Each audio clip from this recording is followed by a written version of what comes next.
Go ahead and get us call this meeting to order, the Housing and Human Services Advisory Board meeting for August 13th, 2020. Our first agenda item is public invited to be heard. Do we have any public to be heard? No, Vice Chair, nobody reached out to participate. Okay, thank you. Next up, we need to approve the minutes from the July 9th and the July 23rd meetings. Do we have any discussion or correction on those minutes? And if not, I will entertain a motion to go ahead and approve those. I'll move to approve the minutes. Second. Okay, it's been moved and seconded. Any discussion? Seeing none. Question is approval of the minutes of the July 9th and 23rd Housing and Human Services Advisory Boards. All those in favor, raise your hand. Okay. Awesome. Any opposed? Okay, fantastic. And All right, first up.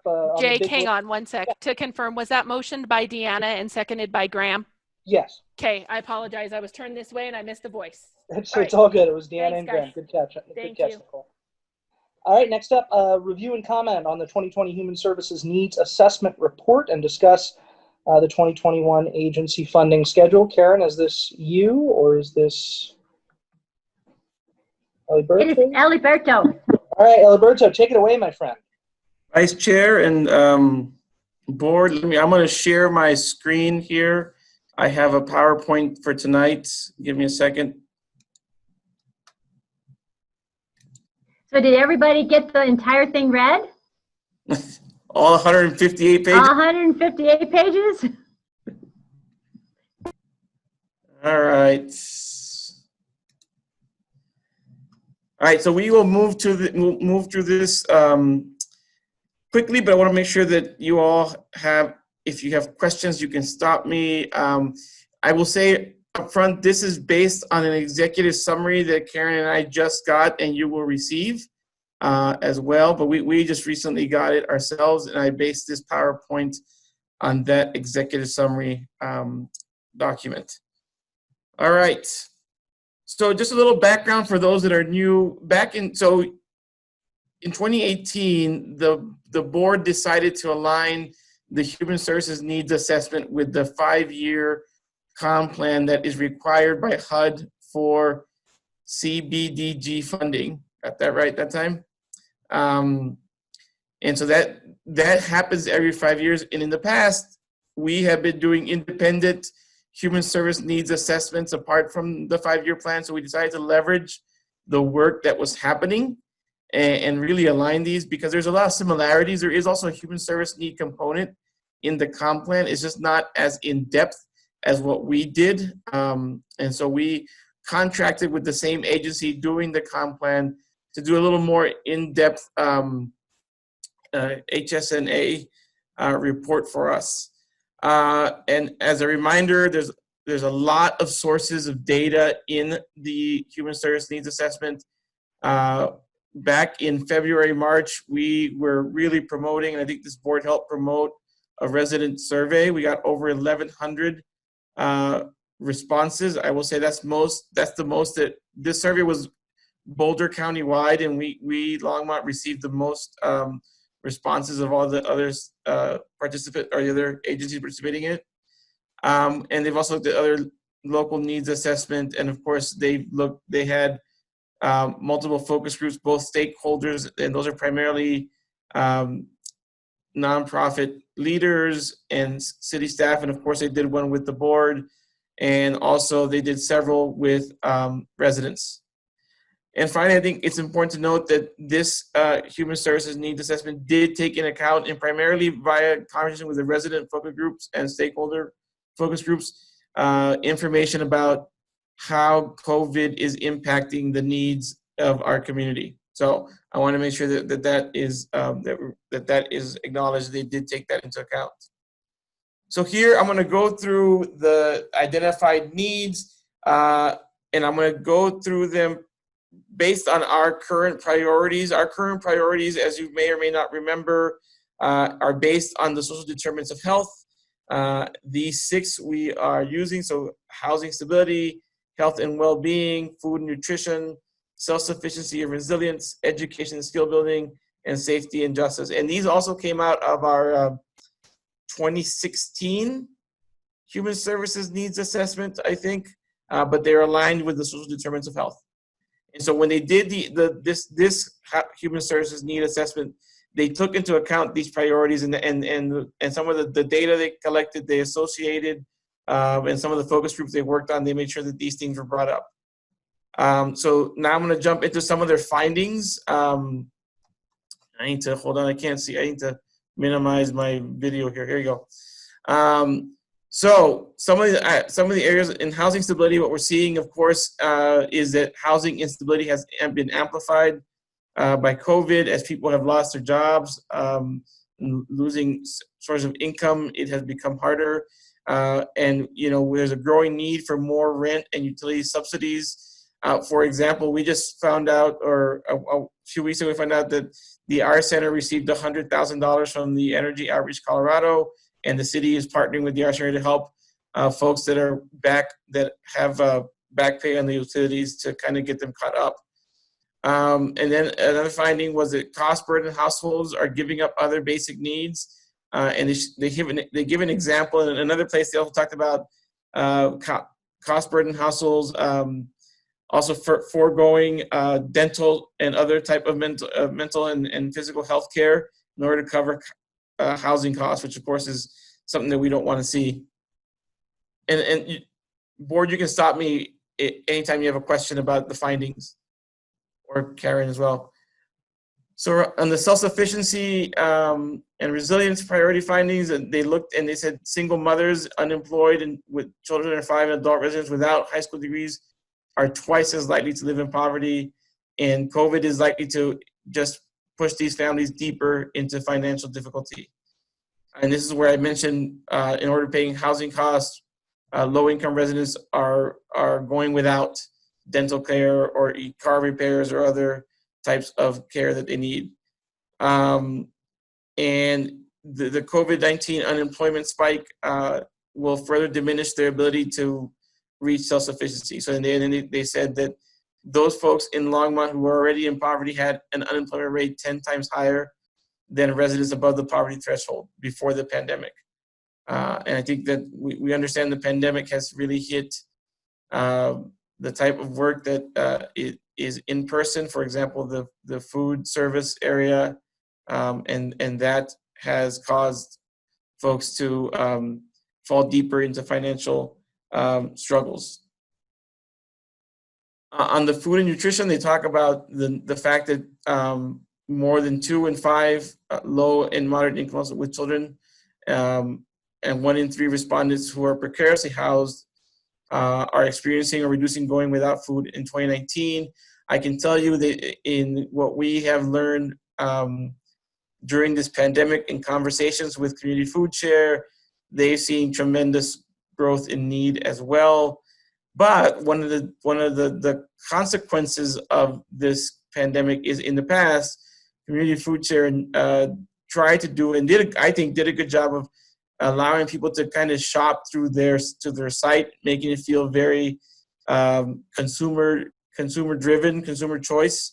But due to safety concerns, now folks are getting pre-prepared boxes at the R Center, at Community Food Share, just to make sure that people are safe.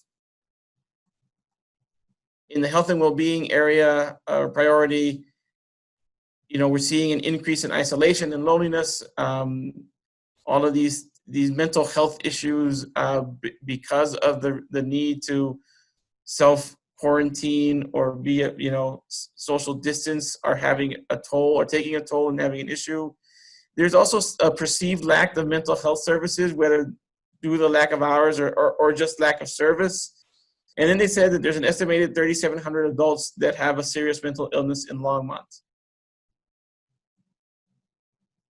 On the education and skill building side, their findings were really primarily around the child care crisis that we're seeing around providers. Providers are finding it difficult to provide the kind of care that is business that allows them to maintain their business, right? They can't serve as many. It's more expensive to provide PPE. And so, they're struggling. So we're seeing providers close shop. And that's also putting a strain on programs like Head Start and CCAP. I think what I understand from Head Start is their applications doubled for this upcoming school year, Head Start year. And this is an unknown. We don't know exactly what's going to happen, but there's definitely going to be issues if schools remain online only or just hybrid and online learning. And who is getting impacted by that, right? And there's a lot of equity issues that we need to consider when schools go online or hybrid. So those are some of the things that we are seeing in education and skill building. In safety and justice, low-income households who are renters or precariously housed are more likely than others to respondents to have safety concerns about their neighborhood. And then during the focus group, the residents and stakeholders discussed 3 types of safety and justice needs: capacity building for law enforcement around engaging with residents with disabilities and mental illness. I know that's a conversation that we've had at this board. Concern about the impact of COVID shutdowns on child abuse and domestic violence. I think Anne can speak to that. And then, of course, the racial and ethnic tensions stirred by the federal policy decisions and the killing of George Floyd in Minneapolis. And we, of course, this board has had several really amazing conversations on this issue. So those are the ones that that are part of our current priorities. There were some also other findings that they looked at. And they identified some gaps that are not necessarily specific to our current priorities, but we've talked about. One, of course, is digital inclusion or the digital divide. As this world becomes more virtual, again, an equity issue of those that have access not only to internet-capable devices, but internet and also digital literacy, able to, even if they have the internet and the device, can they use it? And then they also talked about case management capacity. I can, as we go through this, they talked about families and individuals needing more support as they work through these issues, and how stretched our agencies are. I can tell you that up to recently, the Art Center is pretty stretched. They were seeing people about a month out. They were scheduling people a month out. They have hired 2 new resource specialists, which will hopefully help with that. But there's definitely a need for case management capacity. But that's not been a part of our priorities. But they did identify those gaps. And they also talked about some other things to consider. For example, residents who are immigrants and the additional difficulties that they're having to access resources, not only due to a lack of language, but fear of the public charge, concern about having to share a lot of information with our agencies or our local governments. So there's a lot of challenges that folks who are immigrants. And of course, residents with disabilities don't experience the same level of inclusion, and they are more isolated during this time. And this was even true before COVID, and COVID has just exacerbated that issue. And then finally, they talk about that the difficulty that residents and stakeholders may have to find information about the program or services that are available in Longmont. And that's not new. I think that COVID has increased that challenge. There's a lot of resources out there, and it's hard to find them. And if you throw in the digital divide, because many of these resources are available online, it makes it even more difficult for folks to find. So the Human Service Needs Assessment also provided some recommendations. Sorry to interrupt, Eliberto. Someone, I think. Yeah, that's fine. I can't see. If you guys are trying to raise your hand. Oh, got it. There was someone waiting to get in. Sorry. Oh, okay. Did we take care of that? Brian, I'm in. Brian's in. All right. Fearless leader. All right. Thank you, Brian. I'll get you renamed. You survived Okay, the, thank you. the refrigerator truck. Hey, Eliberto, Yeah. this is Shakita. I have a question. Of course. As I was reading that, that entire long, I didn't read the whole 159 pages, but probably 120. But they also were discussing, it was mentioning about our seniors, the Right. senior population. So I was kind of interested. I didn't see that. I see that, I didn't see that under that last slide. I was kind of wondering why we didn't see. I mean, they're isolated as well. Right. So why weren't they on that page? Our seniors. Probably because it wasn't, or either I didn't see it in the executive summary, because it's more high level, and they might have, so it's more like that's why, or I just missed it. So. Okay. I was just checking because I know. So, which was very interesting. And it's, we want to make sure that we take care of our seniors as well. Right. That's true. So. Thank you. I might have stayed high level. For example, that case management might have included seniors in the summary, and I didn't. I just took the heading and not the whole thing. So. Oh, that makes sense. So yeah.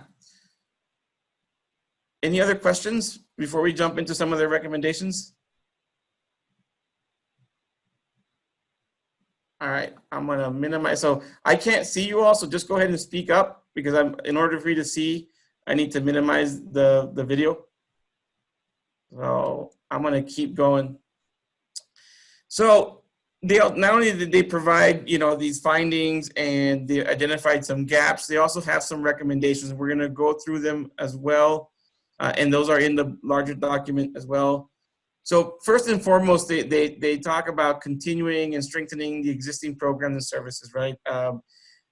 Now, what's interesting about this, and we can have more conversation, right? So, of course, we've been doing the housing stability, we've been doing access to childcare.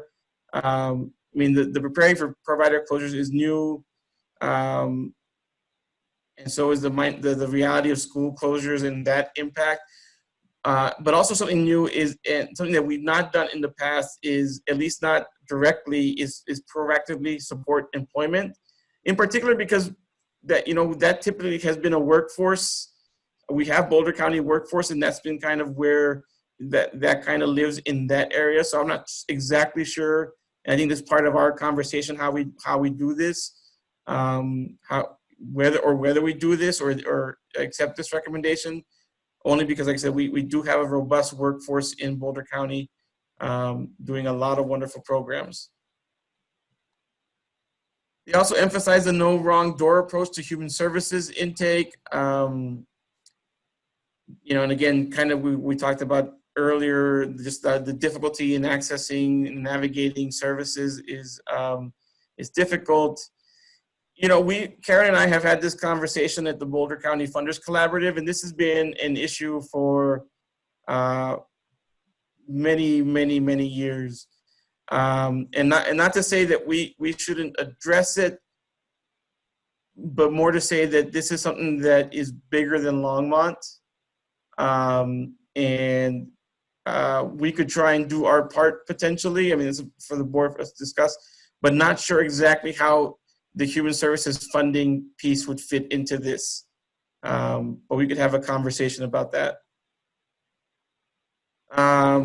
And those gaps they identified, so the mental health piece, they said, here's some suggestions. How do you increase the walk-in mental health crisis service? So like right now, the only mental, and we just did a site visit with mental health partners, and they actually, their crisis center is open, but it's in Boulder, right? It's not, there's nothing here in Longmont per se. And Jen, or what I think Jen did for the co-CEO did talk about, they do have phone and telemedicine services to help with this, but it's a challenge, right? It's a challenge. So here's some of the recommendations they said, and I know that we did find out that mental health partners did get a grant recently to create some teams to deal with the COVID impact on mental health. So that's going to be really great. And we're looking forward to see what that looks like. Karen Phillips and I were on that call. And then around emergency housing, this is kind of what they said. I'm sorry, Eliberto, can you go back? I didn't see all that. Okay, sorry, there you go. So this local provision of 72 hours substance use emergency commitment, substance use involuntary commitment for mental health holds. Right. Okay, That's what they recommended, is that we, all right. yeah. And then on the emergency housing crisis services, they talked about increasing local capacity for emergency overnight domestic violence shelter, and I'm not sure where Safe Shelter is right now, and emergency overnight shelter for families who lose their homes. I mean, I'm not sure what the waiting list for EFA is. We do have a shelter here in Longmont that EFA provides, but it's always had a wait list, so that's a challenge, right? There is a gap. And EFA and the cell vouchers, but it's a growing challenge as families start, in this time of crisis, losing homes. So that was part of the recommendations. Also on the digital inclusion, they talked about marketing, and I know Nextlight is working on this, the Longmont community-owned broadband service. I know Nextlight is working on this and trying to get it out, and they want to, they recommend making sure that we can, work with like older adults, like Shakita was saying, and with our families with limited English proficiency, and that is happening, and I think it will continue to happen. So some of these recommendations we're actually working on already. And then they talk about a community, a digital inclusion strategy. I'm not sure that's happening, but we are working on addressing the digital divide. And I think that some of this is something that we should look deeper into. Then in the case management piece, it really is around how do we build, the recommendation is to build capacity, by increasing things like peer coaches or community navigators. And I know HHS has navigators now. Again, I'm not sure where we fit into this. This is a little bit bigger than Longmont. And I think HHS is trying to build capacity.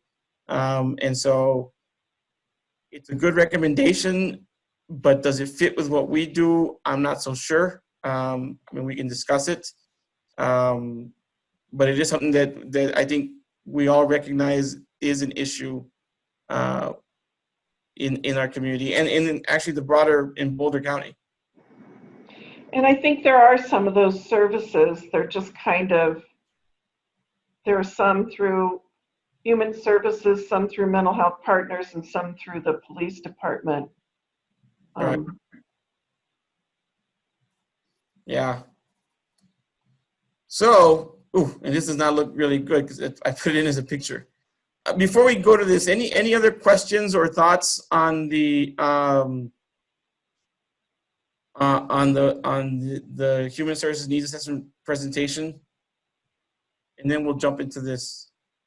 Not the presentation, but the more I read, I'm just really worried about what's going to happen to our seniors and our families for housing this winter. I mean, there just isn't anything. We kind of piecemeal it together, but what happens if we have just huge amounts of people that have no place to go? That worries me. Yeah, I agree with Ann, and the digital divide for our seniors as well. I mean, especially the ones who, what happens if they can't afford their nursing homes or their facilities that they're in? What happens to them? And then also with the digital divide, the reason why I'm thinking about them is because during COVID, so many families couldn't even visit them if they were in nursing homes or certain facilities or in the hospital. But if they had a device like an iPad or something like that, then they can actually see their family besides just talking to them. Because I can only imagine what kind of what was going on in their heads. You can't see your family, the same people every day, So have we even thought about that, making sure that our seniors are able to see their families across the U.S., because some seniors are here and their kids are elsewhere.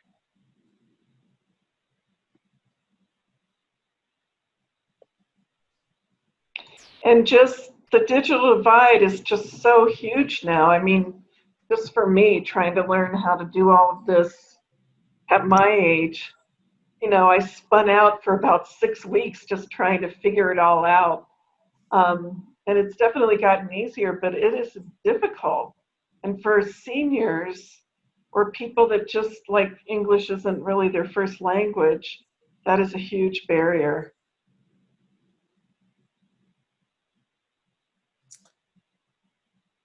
Yeah, I think it is a challenge, and I think that I know our senior services are working with that. Our children, youth, and families are working with that. That is a part of their reality.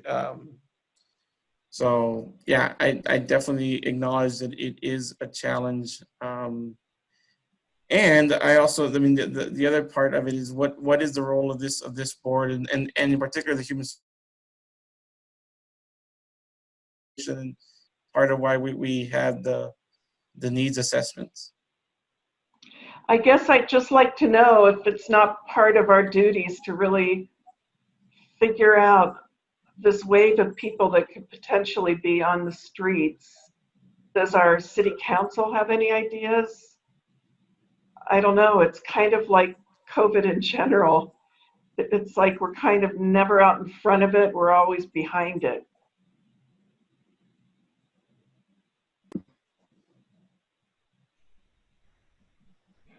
Well, that.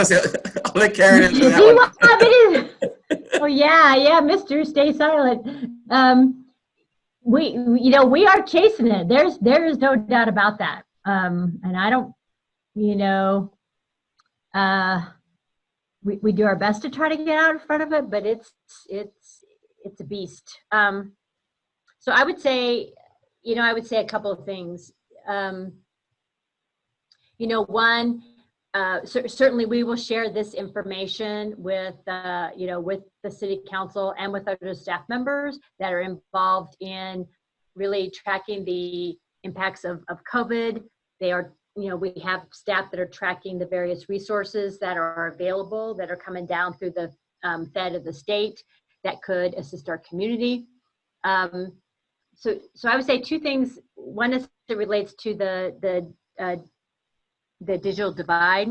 So we do have Nextlight on board, and so certainly they're reaching out to the school district around the various low cost plans that are available. So they're offering, and we'll do a follow up, and we'll send out the flyer to the advisory board members so you can get a list of the services and the cost for Nextlight. But there are so there's certainly the gig internet service, but they also are offering a lower speed for a lower cost. Don't ask me what it is. Maybe it's like $14 a month or $19 a month. So that still is a good resource, but it's more. It might be more affordable for some of our lower income families. And so they are also working with the Longmont Community Foundation on Share the Nextlight, which offers no cost internet access to low income households. So there's a variety of resources that we have put together and marketed to the school district for kids that are still going to be virtual learning for a while. The other thing that we are focusing on too, as many of you know, is that the city of Longmont is now in strong partnership with the Longmont Housing Authority, and so we are bringing in Nextlight and looking at a cost for making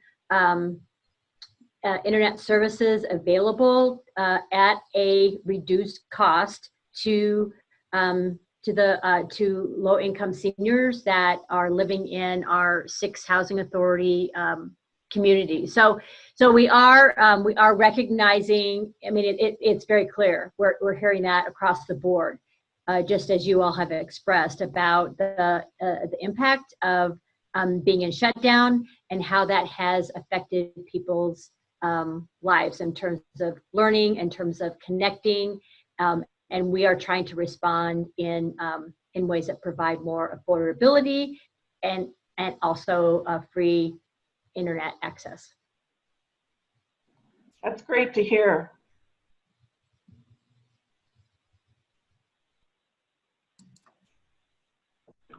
May I throw in a question? Sorry to interrupt.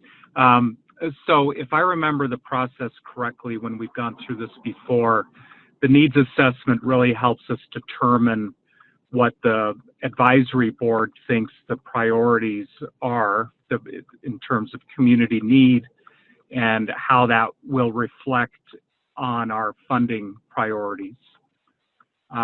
Is that, do I have that correct in terms of what we're reviewing tonight? Yes, that is correct. Okay, thank you. So I think this conversation about the seniors and the digital divide, you know, part of what we may walk away with is also just some questions like Karen just did a great job answering. So I'm wondering, you know, just like in terms of, okay, well, what does this mean for seniors or something like that?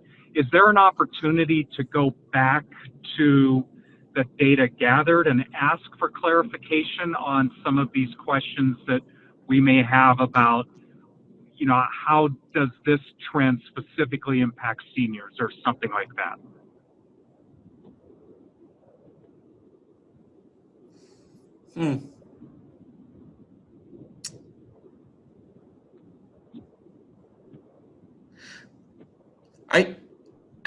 I don't know, right?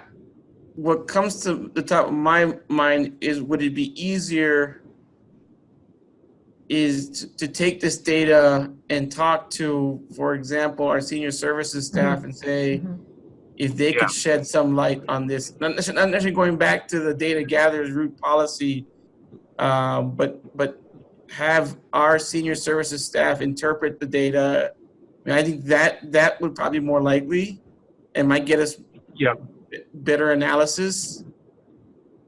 So yeah, that actually sounds exactly right now that I think about it, because they'll have more contextual kind of information to help us understand, is our level of concern about something equal with theirs, or is there additional information that may moderate something on our side? Yeah, and what I would add, Brian, is that, I mean, I agree with Eliberto that probably it's going back to some of our providers to help, you know, further interpret some of this data and what we should be doing about it. I think we can also go back to the two-group policy, because those were also some of the questions that they asked in the focus groups. So here's what some of the data says. So what do you think we should do about it? So they might have additional information in their notes that they took that didn't make it to the report, because the report was already 159 pages. So there could be additional data from their focus groups that could help shed a little additional light. So we could do both of those things. Okay. That's great, thank you. So my question was largely, I think, process-oriented in terms of some of the clarity that the group might be seeking further down the line. Thank you.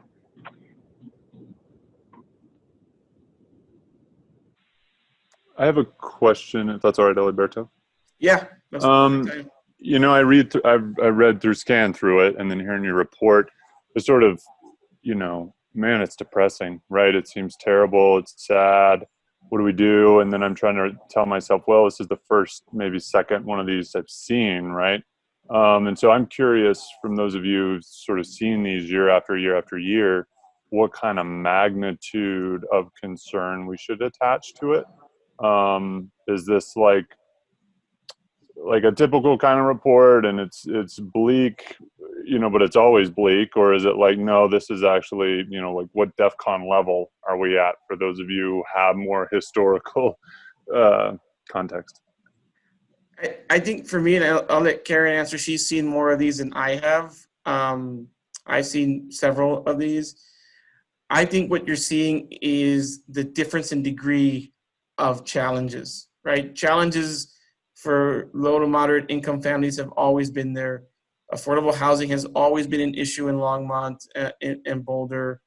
These are not new, but what you're seeing because of COVID is just how deep the problem is becoming. And what you're seeing is an expansion of who's being faced with this problem, right? So for example, when I talk to the R Center, you know, I forget exact percentage, but I mean, I think it was like 75% of the people that they've interviewed in the last 3 months had never used our center services before, right? And so what this is, they're deeper, they're wider, and more people are being affected by them. So that to me is the scary part. And I'm not sure, I mean, again, it might be out of this board's or Karen or eyes, I'm not sure what some of the really so deep, long-lasting solutions are, right? So what happens if we don't return to normal for a long time? And, you know, food service industry where many immigrants work don't come back, right? Or childcare providers if businesses close, and you know, so that's the scary part to me, is just how much broader and deeper and widespread these challenges that we've always had, but now are just amplified to the nth degree because of COVID.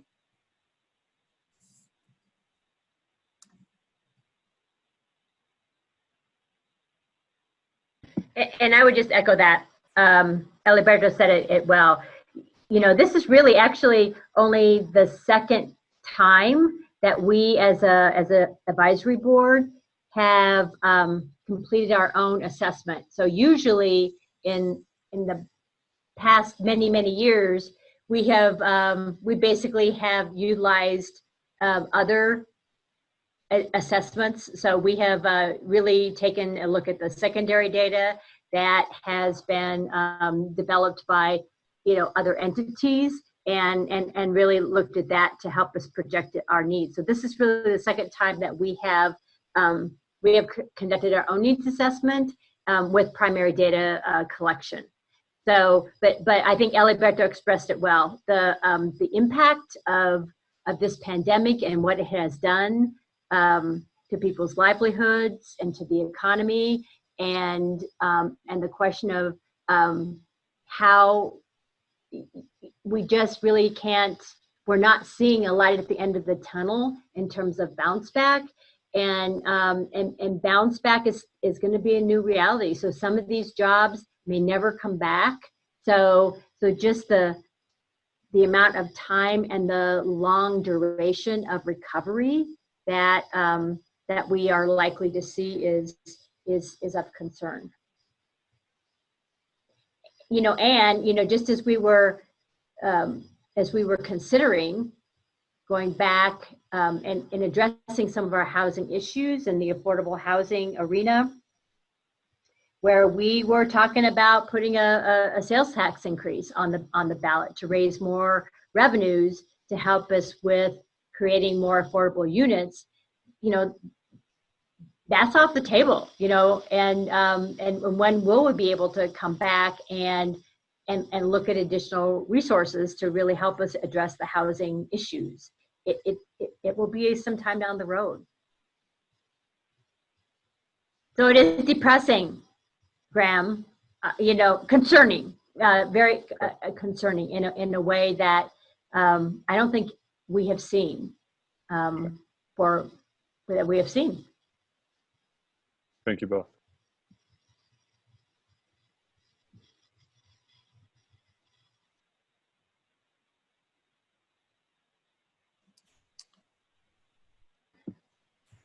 So if there are no other questions or other discussion, and we'll have more time for discussion, I'd like to go through what we drafted as far as a timeline for our funding process, and it's going to be tight. I'm going to be honest; it's going to be a tight timeline, but I think it is very doable, and it'll just require us to step up a little bit our commitment and what we're going to do as a board, and what we're going to do as staff. So I'm going to go through that right now, and then we have time for more questions. So you're receiving the Human Service Needs Assessment right now. You received it, and we'll get you a final copy, a final version ASAP. Then I believe that we may need another meeting before we release the agency application. I guess what I should start saying is all these dates are arbitrary. I just picked them, all right? Except for tonight's meeting. Everything else is up for conversation. So I think we would need another meeting to finalize the priority or goal areas, which would then help me update the application and the instructions for the application. We really want to get, I guess the 9/11 date while I did pick it, it's around there. We don't want to wait too long past that date to get it out, to give agencies a month to do that. And then during our October meeting, we would need to finalize our funding matrix to more in two areas. One, to reflect what our goals are, and also to reflect the changes in the application and the application evaluation. And we would receive those applications sometime in mid-October, and then we would have those last 2 or 3 weeks of October to start the review, or to do our application review. And then we're thinking the first 2 weeks, we have that, depending on how the board wants to do the agency hearings. More than likely they'll be virtual, which may make it easier. I don't know. And then we would deliberate at our December meeting. And then Karen and I and Brian would take it to the council in one of their January. I'm not sure if that's if that's a study or I didn't check that. I just know it's a Tuesday, but we have to figure that out. And then once the council approves, then I would start the agency contract process with Nicole on 1/15. And that's actually not too bad timing. Last year Nicole and I started sending stuff out at the end of December, and people didn't get back to us till February or March. So I'm not too concerned about that January date. Really, where I'm concerned about is, I think the hard work is really the getting those goal areas finalized, the updating of the application and the funding matrix, and really for you all, the hard work is you got to review all those applications and setting up the hearings. So any thoughts or questions on the timeline?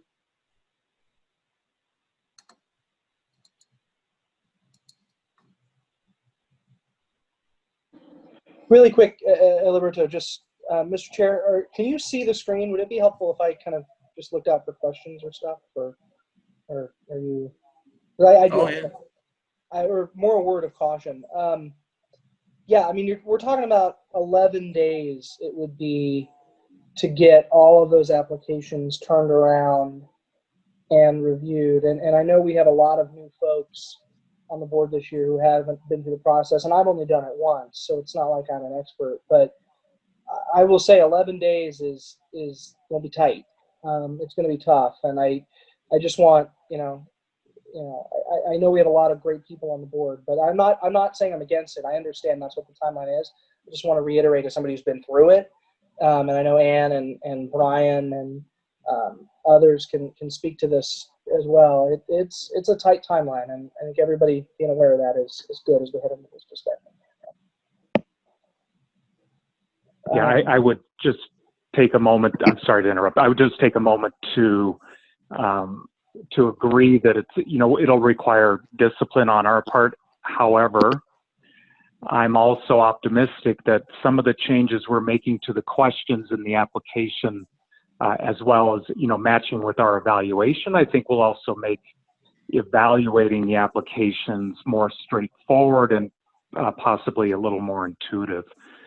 In which case we may see some efficiencies there. And right now, the primary changes are in the evaluation. We've made it much more intuitive, much more aligned with the application. So I'm not sure, depending on where they go, I'm not sure if we're going to change the questions much, because once we started looking at the evaluation and the application, we realized that the real issue wasn't the application. The real issue was the evaluation form. It didn't connect well. And so if you're reading it and you're trying to figure out what the question and where you find it, so I completely revamped the evaluation to really track the application and made the questions, the evaluation pieces much more simple and straightforward.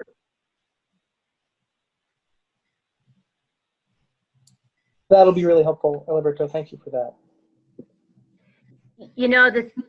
The thing that I wonder, and obviously we have major holiday season in there in November. So I too am concerned about that latter part of October is the time that we have to review all those applications. That just doesn't give us a whole lot of time. The other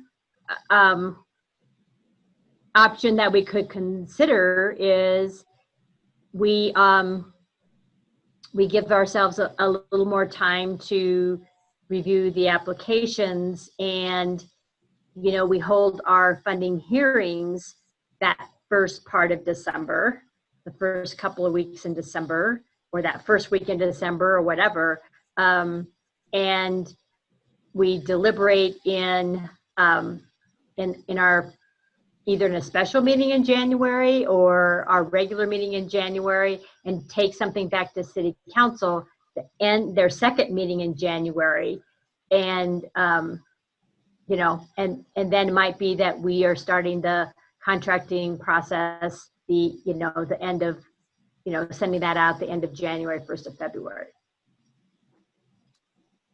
We can certainly, in terms of the contracts, we can get all the boilerplate contracts ready. So what takes the time is, sorry, I have a bug in my office. So what I think really takes the time is putting together the customized scope of work for the contracts. We send it back to the agencies. They have to make sure that that's correct. So there's some back and forth. And so I guess it's really, how much time do you all need realistically to do your best work in reviewing the applications?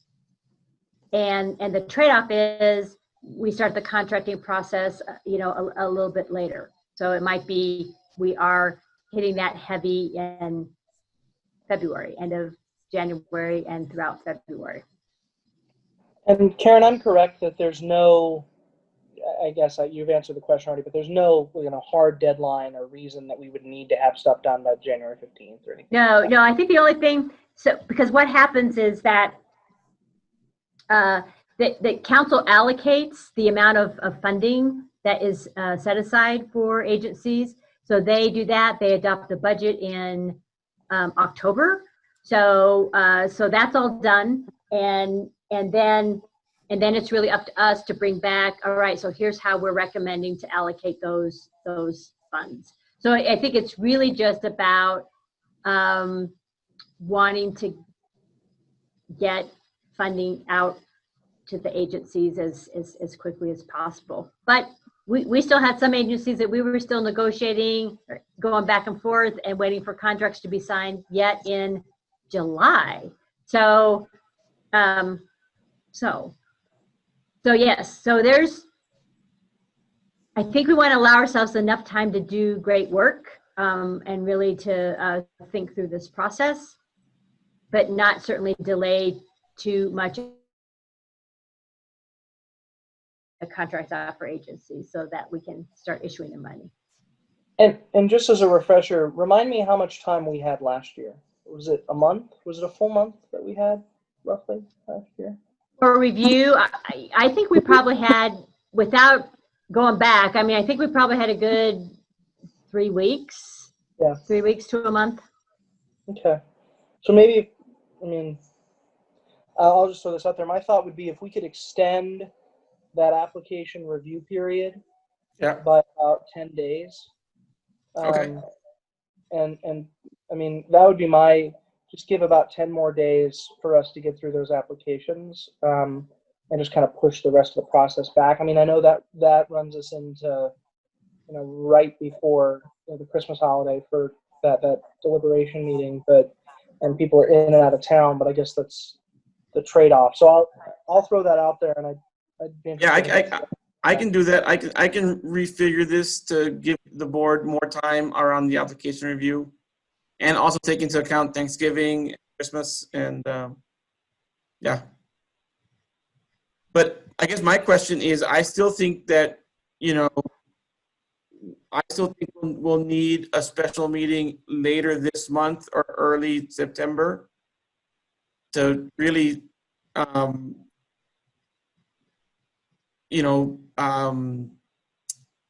finalize those goal areas.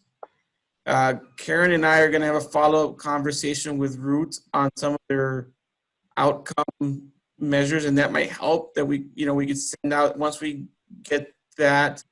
That might help us deliberate that. But we just need to decide. Are we keeping what we have and we're just rearranging? Are we adding? Are we, so yeah, those are kind of my questions to the board. You know what we have, we have those 6 priorities. We can always rearrange those priorities, in the percentages that we have. Are we adding digital divide? Are we adding something around seniors in particular? So all of those are the questions that I have that we need to figure out together. Can I just chime in to say that I think that it would be better to add a special board meeting if we're going to save some time to do other things like review applications. I'd rather put in an extra special board meeting now instead of delaying that process. So I think that makes sense. I support the extra board meeting as well, and particularly on this needs assessment issue. And it's a really big question, and I think having it a little fresher on our minds for that discussion, so meaning not as much time goes by, an entire month. I think we will benefit from that as well, and I'm certainly willing to put in the extra time. So I had suggested 26. I know Karen's going to be out, so I'd rather do it with Karen here.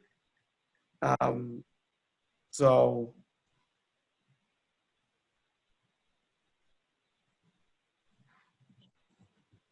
I'm good with whatever the group works for everybody else. I can make it work. So I guess, we have the,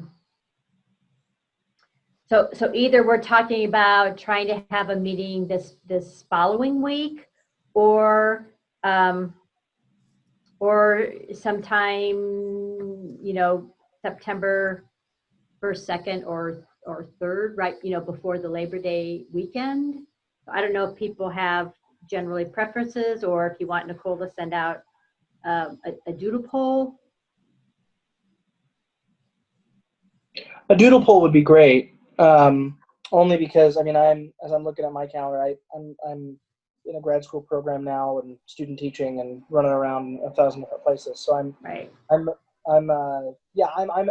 would love a doodle poll just to get the chance to compare options, and whatever works for the most people, I will endeavor to be at, for sure. Okay. All right, so I think Eliberto, then we will circle I can, talk to Nicole tomorrow and identify some dates and get that poll out tomorrow. That's basically what I had. Unless anybody has any more questions about the human services assessment, that's the end of my presentation.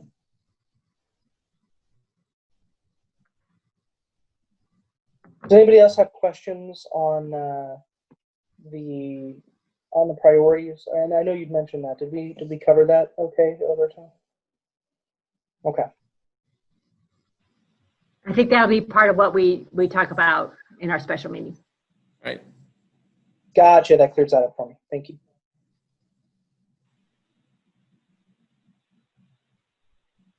So Alberto, you can take down your slides.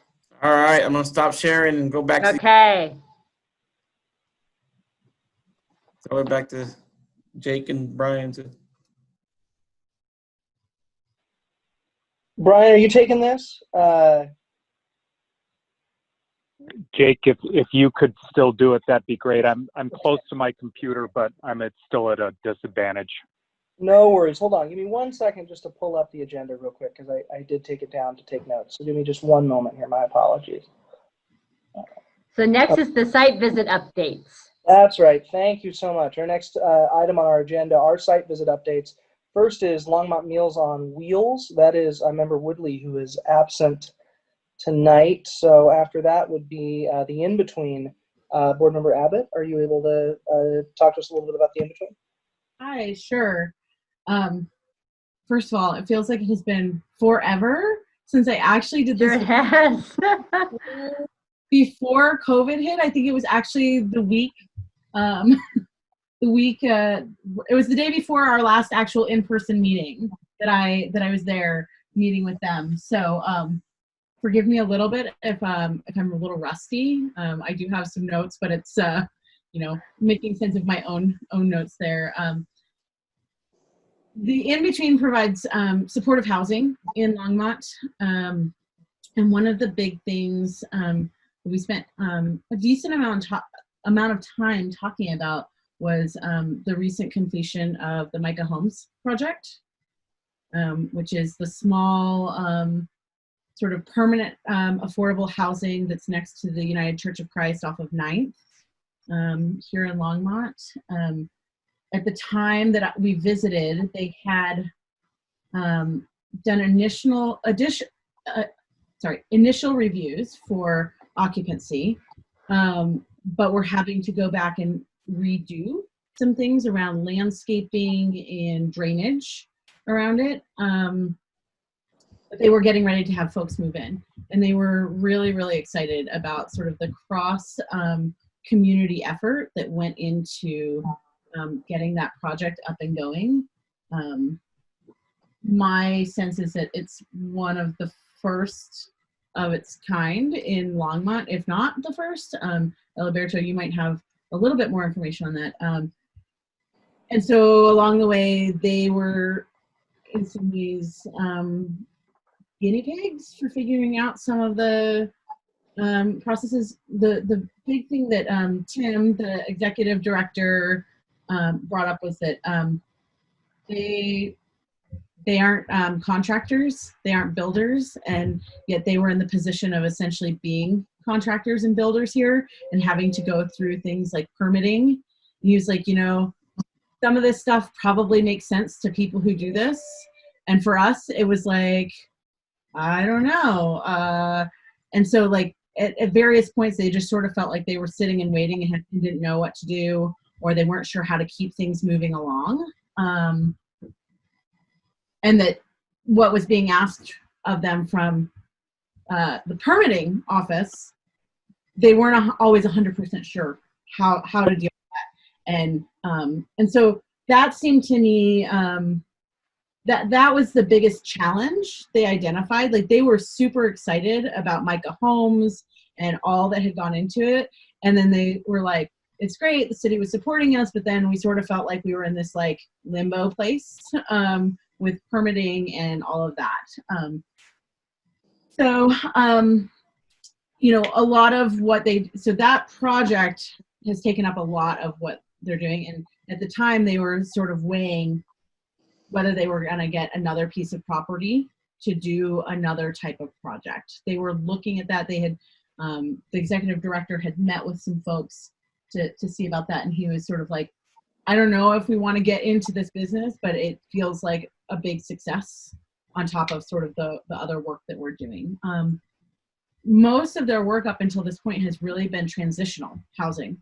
And so really having things that are affordable, helping people get off their feet. So they have caseworkers that work with residents in their facilities to help them get have a plan for moving on.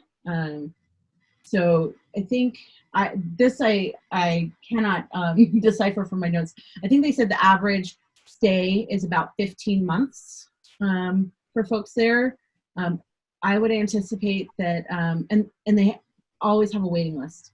I'm anticipating that that is even bigger now with COVID, and that average stay is not going to stay at 15 months.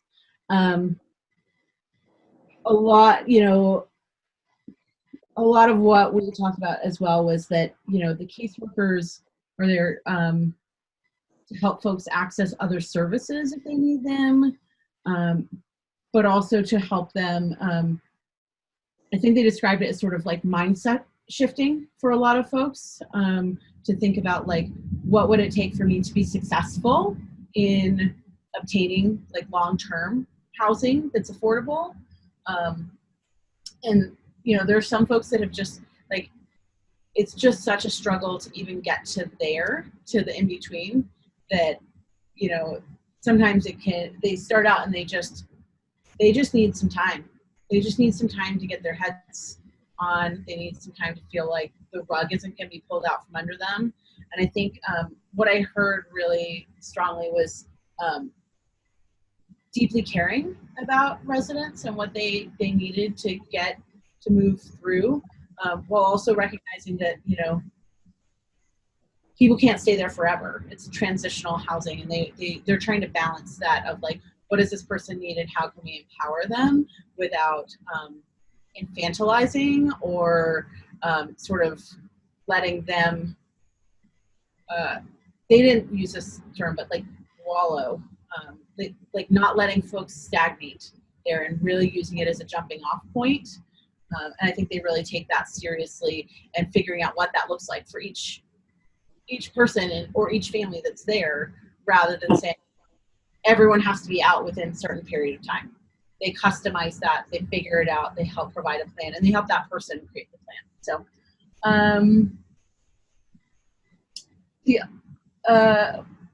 and I guess the last thing I want to mention is that they are trying to get better at gathering data around their work. They do have data. They shared information about like sort of that average stay, how many folks they move through, but they recognize like they don't have a staff member that's dedicated to doing data. It's sort of like a little bit of a whole bunch of people's jobs to figure out like what data all their various funders might need, all of their, you know, board members need. And so they definitely feel like they're hearing that they need to have more data, and they were trying to figure out how to make sure that they get that without, you know, sort of being like, we have to hire somebody specifically to do data because everybody wants data and everybody wants something slightly different. And so that seemed like a little bit of a challenge, but also something that they are trying to just sort of take a little bit at a time and improve upon as they can, rather than feeling like they have to like solve it all at once. And that's all I have. So from my desk audit, I mean, on the business side of it, you know, I was actually part of their, right before COVID, I was invited to a panel to discuss with their board, because their board is going through strategic planning. And so I was there to discuss just kind of what the trends that we're seeing in Longmont. So I know they're doing that. Overall, again, most of the agencies are doing pretty well as far as the business end of it. They have 2 Latinos on the board, which is great. My suggestion to most of these folks have some type of nomination process, and I always tell them, think about, as I know that you're committed to diversity, you need to spell it out in your process, right? If you institutionalize it in the process, it will help you in it, because they do have they have very well laid out process, and it does what typical processes do. It talks about the different skill sets needed, and that's fine. That's all part of a board nomination process. You need specific skill sets on a nonprofit board. Folks that are good with accounting and finance and et cetera. And I said, I told Tim, the ED, and think about adding a specific statement around diversity and inclusivity. That'll just help you, even though I know you're committed. I know the people that are on your board, they're committed to it. This will just make sure that it becomes ingrained in the work you do. So yeah, and they have a good annual report as well. So overall, I found not any real issues with the in-between. I think one thing too is that they actually have one spot on their board, Ellie Berger, correct me if I'm wrong, that is for someone who has utilized their services. So they actually have one person who is,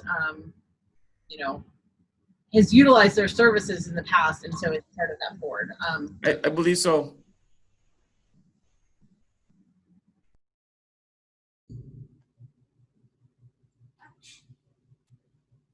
Question, if I may. It's your meeting, Brian. Go for it, Mr. Chair. I thought you were going to take us home, Jake. I thought you were going to take us all the way in. I can if you'd like to, but I saw you pop back in, so it's all you. No. You take us home. I'm here as just a participant. So, what are your thoughts? What does staff have thoughts on these questions about, getting diverse representation on a board, for instance, can be challenging, or it feels challenging. And I think some of the issues that we're starting to understand is like the language that we use in the application, or the channels through which we send it out, or, there are various things that, I'm not aware that are creating barriers. Is there, any thoughts on resources that we can offer to our partners to help them through some of those questions, like even paid resources, like how to evaluate an application to make sure that it is friendly to everybody? So, I know CAP is still doing its Pearl. In fact, they just started their Pearl 1.0. I'm not sure what they're calling it now. But I know CAP is still doing its work around increasing diversity on boards and commissions. They've been doing that for years. I think Belinda is a new person doing that, and so they're doing that work. Envita is doing it through the Community Foundation, doing their work. I know LMAC. I'm not sure what LMAC is doing, to tell you the truth, but yeah, there are resources out there, Brian, and it's really, how do we share those resources? I know CAP is getting the word on social media. So yeah, it's getting people interested and committed. Like I told Tim, I think the in-between is committed, and you just got to institutionalize it. You got to make sure that it is always there. It's not, it's something that you see and you read. Every time you look at the nominating process, every time a committee says, well, it's time to look for new board members, it's part of the list of here's what's important to us. Yeah. Okay. Thank you. Any other questions from the board on the in-between site visit? I have a comment. Go ahead, Greg. It would sure be great if the city building department could help make it easier for nonprofits to do their work. And I'm wondering if we could send them an email to say, hey, it'd be great if you could consult with, a nonprofit who's trying to build a project, like it's just, yeah, that's my comment. I am very happy to report, and that you actually, the Housing and Human Services Advisory Board has utilized or allocated CDBG funds to fund what we call a planning facilitator to do exactly what you just talked about, Graham.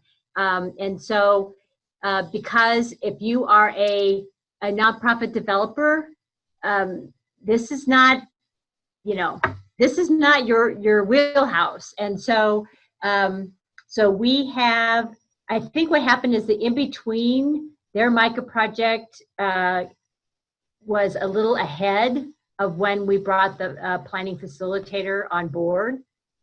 So we have found that that planning facilitator has been very helpful. They have worked with other small nonprofit developers of affordable housing to help them really get through the that planning and permit process. So so yay, I have a solution. So because it is daunting, it is, and so we did put that in place, a couple of years ago, and we funded it a couple of years ago, and I think we've had that planning facilitator for about a year, and we want to continue that. May I ask a question as a Go follow-up? for it. It sounds like they were just ahead of that, or they were like far enough in the process that they didn't know it was there for this sort of like ending piece when they had like some of this final permitting.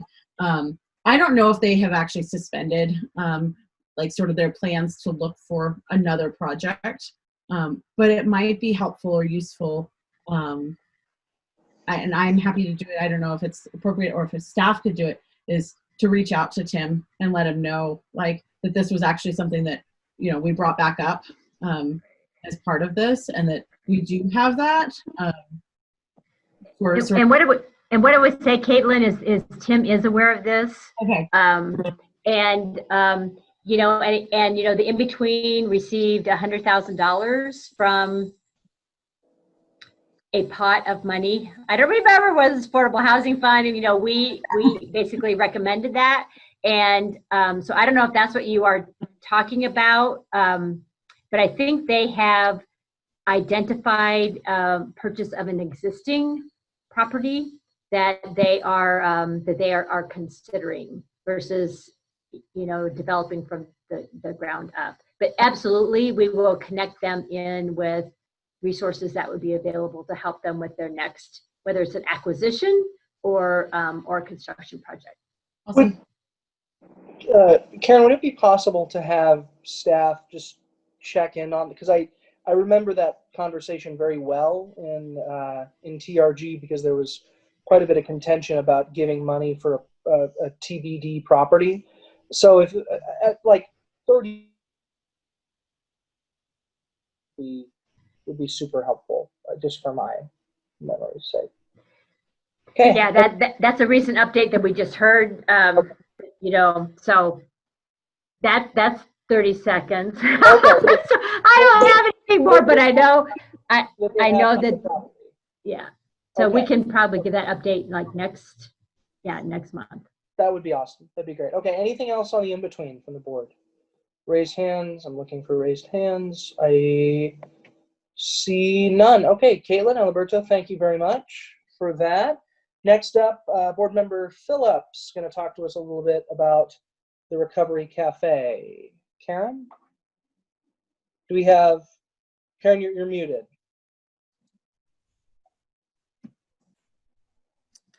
I think Karen's going to say, because I just realized that I don't have anything on the Recovery Cafe. No, it happened right when the COVID thing started. And so it was we had to cancel it, and it was before they did any that kind of thing. Yeah.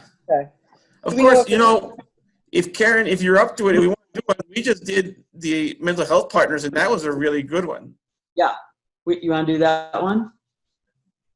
We can do. Chair, can we do mental health partners? Is that okay to do the mental partners?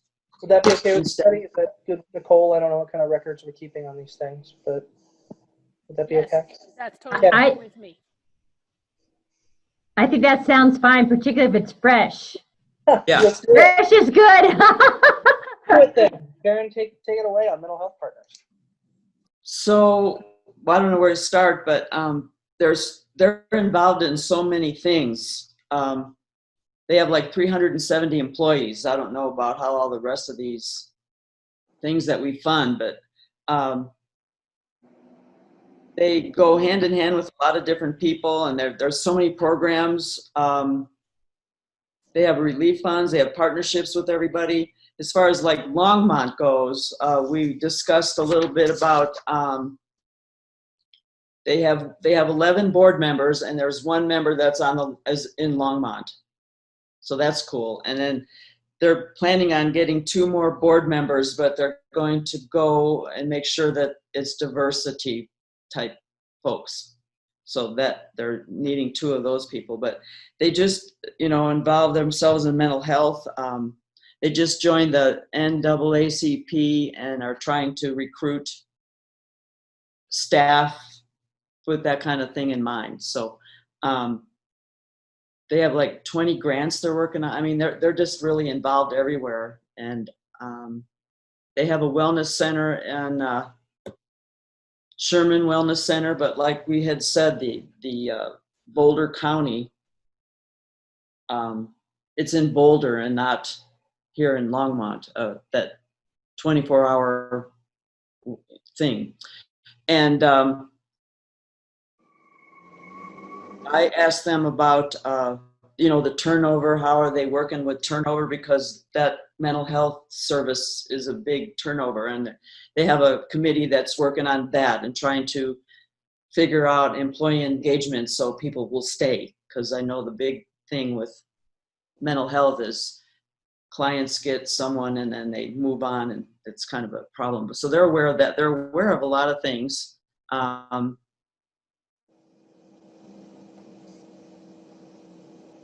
Have a lot of different funding sources. I asked them about if they're involved with the police department here, but apparently Eliberto told me that they're not involved, but another mental health organization is involved with the police. And they're trying to work on the homeless, but like I said, again, it's more of a Boulder thing. And we had said, they're trying to work with Longmont to get a little bit more Longmont help, because they realize that people in Longmont don't want to go to Boulder to deal with things.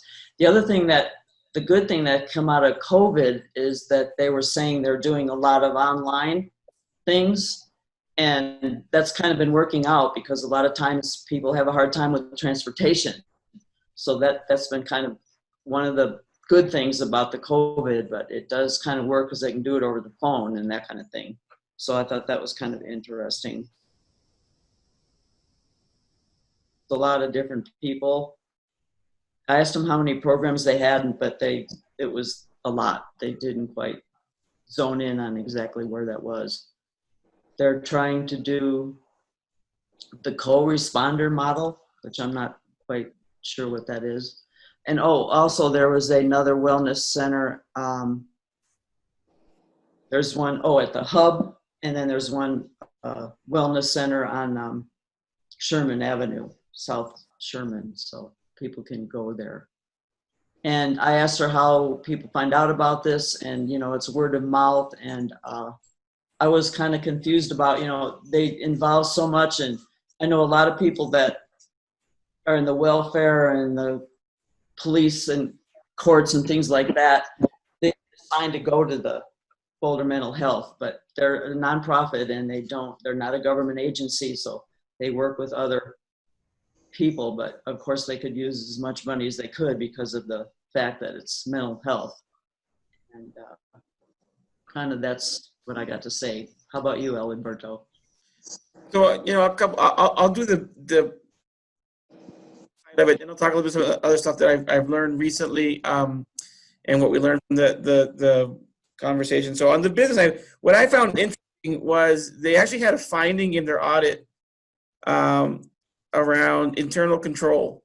Now, I've seen quite a bit of audits, and you know, internal control issues are typically for small agencies. So if you're a small nonprofit, yeah, you're always going to get that finding, because the reality is you don't have the amount of staff to institute the kind of internal control procedures that to not get it right. That's if you're a small agency doing an audit, more than likely you will find an internal control finding, right? You just don't have the money to pay receivable, accounts payable. You just don't have that kind of but for an agency that size to receive that finding, I found that a little surprising. And so we discussed it, and Jen talked about, you know, they have addressed it. You know, it was a culture issue. It was just how they were set up. And so they instituted more checks and balances, which is great. So I found that just interesting. You know, on the business side, like I said, an agency that size that has the resources that they do on paper, they got it all, right? They got all the correct documentation. I mean, of course, they're a mental health care provider, so all the HIPAA rules, etc. So they check all the boxes. What's interesting, though, it is challenging, the work they do. I know that so one thing they mentioned is they got this big grant to create these teams to provide mental health support because of COVID and the isolation that's happening. So we're not sure exactly what that's going to look like at this point. It's a SAMHSA grant, and SAMHSA is the Substance Abuse Mental Health Agency. It's a federal grant. So they got this big grant to do that. They're one of the few in the state. You know, they've been dealing with the Medicaid reimbursement piece, right? They were threatened to, Medicaid was threatening to not reimburse phone, they only telemedicine. And so that was an issue because a lot of their clients don't have internet access, and thus they do it by phone, right? And I don't think they told us where they ended up on that. But they were able to, what they said is they've really been expanding their services just because, you know, their clients need basic need support. And so they've been providing phones, for example, and they've been doing some other things, providing food or whatever, employment services, stuff that is not necessarily in their wheelhouse, but like many agencies, they need to provide right now because it's just a huge need. I just found out yesterday, and I'm pretty excited about this, which are kind of like mental health navigators more than anything. I don't think they're therapists. They're more like navigators to mental health services. And they are now going to be at Hope during the Hope overnight shelter. They're also even going to be at the Safe Lot. So I think that's a good thing. They've always been at the Boulder shelter, but they've never been to Karen's. You know, they haven't been a whole bunch in Longmont, but they're trying. So I'll give them that much, that they're trying. But it's a challenging service area, and definitely they recognize that they have a lot of work to do. I think Jen did a good job of saying that. So that was my piece. That's great. Any questions or thoughts from the board on mental health partners? Mr. Chair, go for it. Thank you. Alberto, I'm curious, when you look at something like financial controls, does the city of Longmont have specific standard procedures that you're benchmarking against? No, these are so what's it called, the FASB, or the GAP. Yeah. You know, the generally accountable. And again, I'm not a CPA, so I'm not necessarily. It's GASB. GASB, there you go. I'm not necessarily diving deep into the audit, and that's not my role. Yeah. But when I see something like a significant finding or significant deficiency or whatever, I know enough to be dangerous, and I know what some of these things. You know, the big thing is if you have a material weakness, that's where you get really scared or really worried. But a significant deficiency is just, hey, you're lacking here. That's kind of what a CPA told me once. It's like, you know, significant deficiency is important, but it's not a material weakness. So So yeah, we don't have specific standards, but there are specific standards out there. Yeah, okay, thank you. You know, the other thing I wanted to say is they would turn away no one. You know, they're always going to find some way to help somebody, as long as they can, the clients can come in and find out about them. But they would find a way to help finance and all that kind of thing. So they don't turn anyone away. And I think that was cool. That's great. That's great. Anything else from the board on mental health partners? Don't see anything. Okay, Karen, thank you so much. That was your first site visit presentation for this, right? Well, great job. Thank you so much for that. We really appreciate it. And hopefully we'll be able to catch Madeline at some point in the future with the Meals on Wheels one. So, okay, moving on to item number 6 on our agenda tonight, a check-in regarding the discussions we had in July and next steps. Karen, is this you? Kind of. So we just when we looked at the minutes, we reviewed the minutes, and one of the things that we said is that we were just going to bring back and really have a discussion with Polly, who is not with us this evening. So obviously what you did tonight is you adopted the minutes from our special conversation on July 23rd, I believe, which has a lot of detail in there about our conversation, about equity. And so I think we were going to just check in with Polly to see what else that she might need from us. I believe that was the recommendation in the minutes. So I know that it would have been the Tuesday after we had our special meeting that that Council Member Christensen did make a comment in the at the council meeting and council comments about the Housing and Human Services Advisory Board's conversation, and that her recommendation was to continue to bring back the conversation about the Longmont Police Department and the policies and procedures as it relates to use of force. So I also happen to know that the city manager did reach out and have a follow-up conversation with with Polly, and are working on bringing forward that information for that discussion with council. I just don't know exactly when that's going to happen. Okay. I think what might be good here is if I just put it out to the board and see if there's any thoughts that folks have, just quick follow-ups from last month, and then I have a thought if no one else does. Does anyone else have a thought that they might want to add, or any follow-ups? Mr. Chair, go ahead. Thank you. So the complication of the issue has not left us, despite the month that we've had since the last meeting. And I just wanted to reiterate a little bit of where I was kind of left, which is the thinking, trying to make sure we really thought through carefully that we're not conflating issues.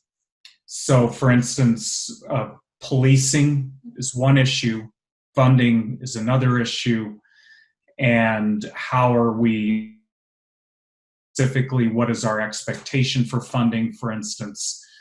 I think for me at least, I feel like many of those, there are still questions on the table in terms of how do we as a body represent the community in a way that reflects these new understandings and this new momentum and those kinds of issues. I guess part of the reason that I'm talking about this is because I also think about our needs assessment. And I've been having these kinds of conversations on other boards. And one of the things that we realized, for instance, is that the issues that have arisen over the last 3 months were not represented in our strategic plan. So in that case, we have a strategic plan that drives what we do. We don't have a needs assessment. But it makes me think about, so we're going back and modifying strategic plans. And so all of this is to say, I think as we consider our next conversation, there may be, that needs assessment may tie into some of the energy on the board in terms of how do we affect change. Sorry, that was a really rambling way to say that, but No, that makes sense. It's a great thought. Anyone else have a thought to piggyback off of? No. Well, in the needs assessment, there was, some comments from low-income people about the police. So it's addressed in there somewhat, I thought. It's certainly an important conversation as part of the moment, and I appreciate, first of all, just another acknowledgement of how proud I was to be a member of this board last month and the conversations that we had. I would like to just maybe ask if we could follow up, if staff could follow up the email with Councilmember Christensen just about anything she might need and just communicate that back to us. That would be helpful, just in lieu of a more in-person conversation in this meeting tonight. That'd be the only thing that I would think, because really what we did at the last meeting, if the minutes of my recollections are correct, essentially say, we want to see this conversation happen, and Councilor take the lead. So, does that sound okay to everybody? Generally, okay. Anyone else have anything on this? Okay, I don't see anybody, so I will go ahead and move on, if that's okay, to any other business that we might have tonight. Any business that anyone has to raise? Speak now, forever hold your peace. I see none. Okay. With that, thank you all so much. I will entertain a motion to adjourn our meeting for tonight if I have it. Do I have a motion? I move to adjourn the meeting tonight. Do I have a second? I second that. All right. Fantastic. All in favor? Yeah. Okay. All right. We are adjourned. Thank you so much, Mr. Chair. This is all you next time. So appreciate it. all. thank Thank you. you all for Thanks being here. Bye. Bye, everyone. Thank you. Thank you all.